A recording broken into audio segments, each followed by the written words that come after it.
Edited and published by Ligohi Software. Rights have been reserved to this audio-visual recording. To find more books and information about other educational resources, please visit ligohi.com. The 12 Dancing Princesses. There was a king who had 12 beautiful daughters. They slept in 12 beds all in one room. And when they went to bed, the doors were shut and locked up. But every morning their slippers were found to be quite worn through as if they had been danced in all night. And yet nobody could find out how it happened, or where they had been. Then the king made it known to all the land, that if any person could discover the secret, and find out where it was that the princesses danced in the night, he should have the one he liked best for his wife, and should be king after his death. But whoever tried and did not succeed, after 3 days and nights, should be put to death. A king's son soon came. He was well entertained, and in the evening was taken to the chamber next to the one where the princesses lay in their 12 beds. There he was to sit and watch where they went to dance. And, in order that nothing might pass without his hearing it, the door of his chamber was left open. But the king's son soon fell asleep. And when he awoke in the morning he found that the princesses had all been dancing, for the soles of their shoes were full of holes. The same thing happened the second and third night. So the king ordered his head to be cut off. After him came several others. But they had all the same luck, and all lost their heads in the same manner. Now it chanced that a young soldier, who had been wounded in battle and could fight no longer, passed through the country where this king reigned. And as he was traveling through a wood, he met an old woman, who asked him where he was going. "I hardly know where I am going, or what I had better do," said the soldier. "But I think I should like very well to find out where it is that the princesses dance, and then in time I might be a king." "Well," said the woman, "that is no very hard task.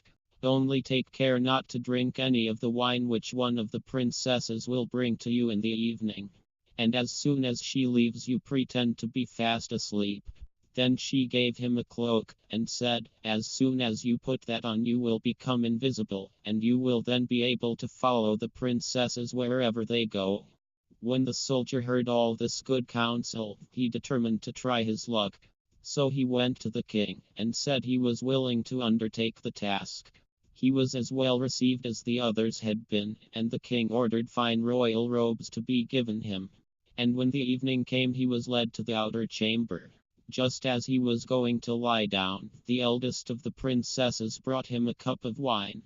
But the soldier threw it all away secretly, taking care not to drink a drop. Then he laid himself down on his bed, and in a little while began to snore very loud as if he was fast asleep. When the 12 princesses heard this they laughed heartily. And the eldest said, "This fellow too might have done a wiser thing than lose his life in this way." Then they rose up and opened their drawers and boxes, and took out all their fine clothes, and dressed themselves at the glass, and skipped about as if they were eager to begin dancing. But the youngest said, "I don't know how it is, while you are so happy I feel very uneasy. I am sure some mischance will befall us." "You simpleton," said the eldest, "you are always afraid.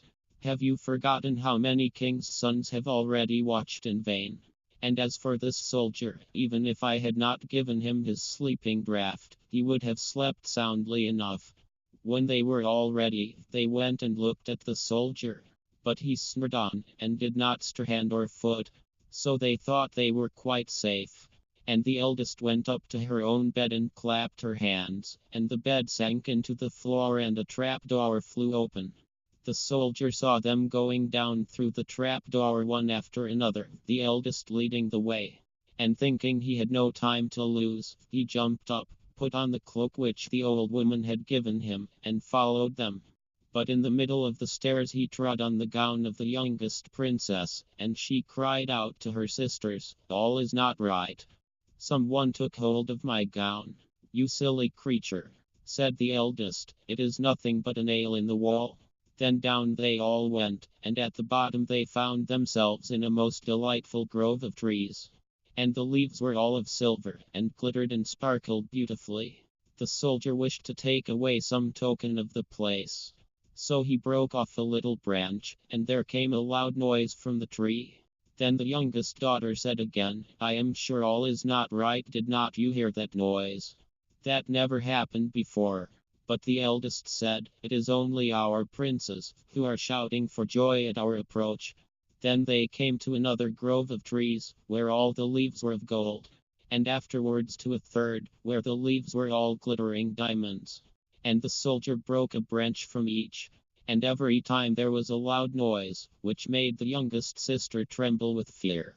But the eldest still said, It was only the princes, who were crying for joy. So they went on till they came to a great lake.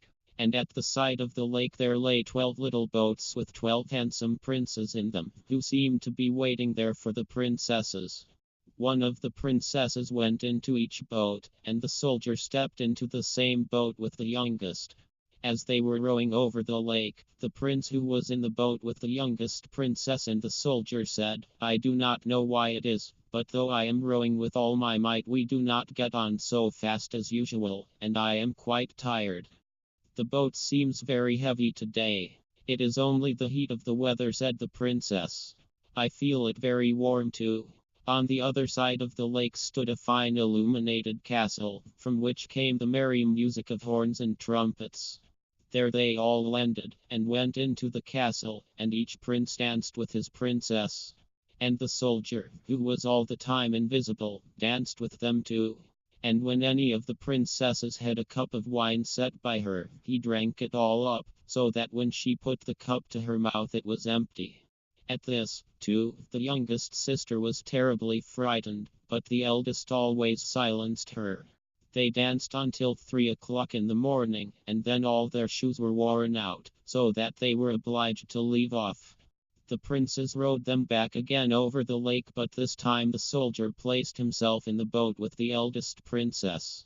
And on the opposite shore they took leave of each other, the princesses promising to come again the next night. When they came to the stairs, the soldier ran on before the princesses, and laid himself down.